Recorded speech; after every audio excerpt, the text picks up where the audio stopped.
నిన్న మనము సాధనా పాదంలో మొట్టమొదటి సూత్రాన్ని గురించి తెలుసుకున్నాం. తపః స్వాధ్యాయ ఈశ్వర ప్రణిధానాని క్రియాయోగమని. అంటే పతంజలి మహర్షి చెప్పినటువంటి క్రియాయోగము తపస్సు, స్వాధ్యాయము, ఈశ్వర ప్రణిధానం. మొట్టమొదట యోగము ప్రారంభించేవారు తపస్సు చేయాలి, స్వాధ్యాయం చేయాలి, ఈశ్వర ప్రణిధానం చేయాలి. అది ఎలా అనేది నిన్న చెప్పుకున్నాం.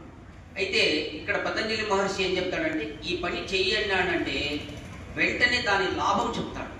ఎందుకంటే లాభం చెప్పకపోతే ఎప్పుడు దాన్ని చేయడని ఋషులకు తెలుసు. లాభం చెప్పకపోతే ఎవడు పని చేయడు. నువ్వు ఊరికే ఒక పని చేయండి అనుకో, తిక్కోడు కూడా చేయడు, మనకి లాభం ఉండాలి. కాబట్టి ఇక్కడ ఋషులు మన యొక్క వీక్నెస్ వాళ్ళు తెలుసుకున్నారు.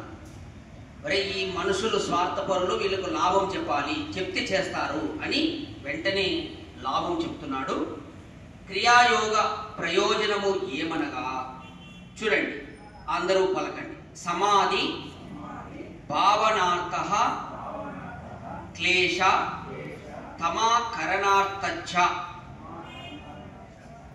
భావార్థం ఏమంటే ఫలము అపేక్షింపక, అంటే ఫలము కోరక చేయు క్రియాయోగము అనాది క్లేశకర్మ వాసనలతో చిత్రమై ఉండు చిత్త మాలిన్యమును తొలగించును.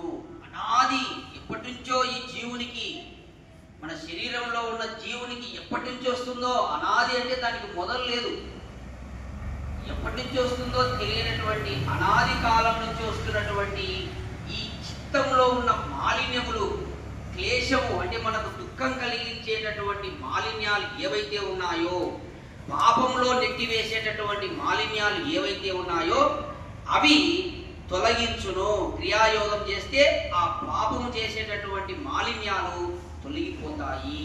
ఎంత అద్భుత ప్రయోజనం చూడండి. ఎన్ని జన్మల నుంచో వస్తుంటాయి మనసులో, అవి పోవంత ఈజీగా క్రియాయోగం చేయాలి. చిత్త ఏకాగ్రత అనేది సమాధిని సంపాదించును. ఆ విధంగా ఈ యొక్క మాలిన్యాలు ఎప్పుడు తొలగిపోతాయో అప్పుడు సమాధి స్థితి కలుగుతుంది. తర్వాత సమాధి ప్రతిపక్షము అనగా విరోధులైనటువంటి అవిద్యాది క్లేశములను శిథిలమునర్చి వివేక ఖ్యాతి వలన దగ్ధ బీజముల వలె వాణిని ప్రసవధర్ములు కాకుండా చేయును. మళ్ళీ ఇంకా మొలకెత్తవు. ఏవైతే ఈ మలినాలు బయటికి పోయినాయో, తొలగిపోయినాయో అవి మళ్ళీ మొలకెత్తవు క్రియాయోగం చేస్తే. చూడండి ఎంతటి అద్భుత లాభం. కాబట్టి విక్షిప్త చిత్తుడు క్రియాయోగమును తప్పక అభ్యసించవలెనని భావము. విక్షిప్త చిత్తుడంటే మనలాంటి వాళ్ళందరూ కూడా విక్షిప్త చిత్తులే, అంటే మనసు శుద్ధం కాని వాళ్ళందరూ.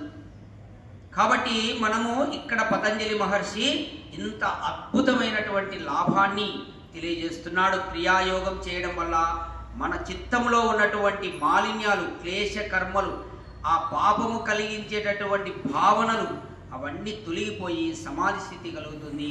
మళ్ళీ కొత్తగా ఏవి మొలకెత్తవు పాపం కలిగించేటివి అని తెలియజేస్తున్నాడు. ఓ